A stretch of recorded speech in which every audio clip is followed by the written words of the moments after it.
بسم الله الرحمن الرحيم. وأن ألق عصاك فلما رآها تهتز كأنها جان ولا مدبرا ولم يعقب. يا موسى أقبل ولا تخف إنك من الآمنين. أسلك يدك في جيبك تخرج بيضاء من غير سوء واضمم إليك جناحك من الرهب فذلك برهانان من ربك إلى فرعون وملئه إنهم كانوا قوما فاسقين.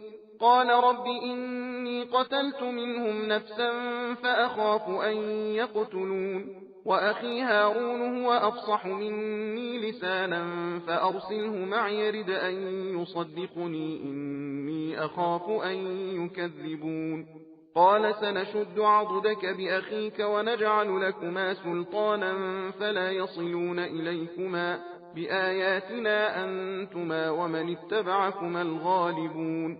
فلما جاءهم موسى بآياتنا بينات قالوا ما هذا إلا سحر مفترى وما سمعنا بهذا في آبائنا الأولين.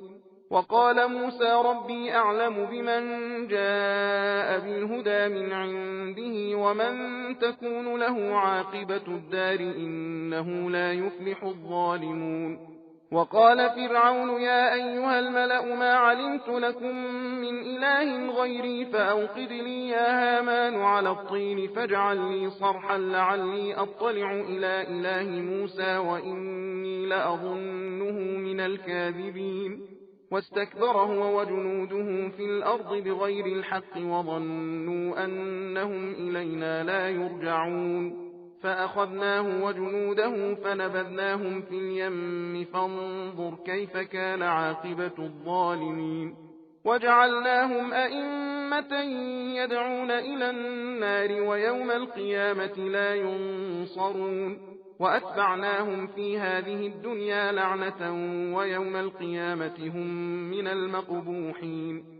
ولقد آتينا موسى الكتاب من بعد ما أهلكنا القرون الأولى بصائر للناس وهدى ورحمة لعلهم يتذكرون. وما كنت بجانب الغربي إذ قضينا إلى موسى الأمر وما كنت من الشاهدين ولكننا أنشأنا قرونا فتطاول عليهم العمر وما كنت ثاويا في أهل مدين تتلو عليهم آياتنا ولكننا كنا مرسلين.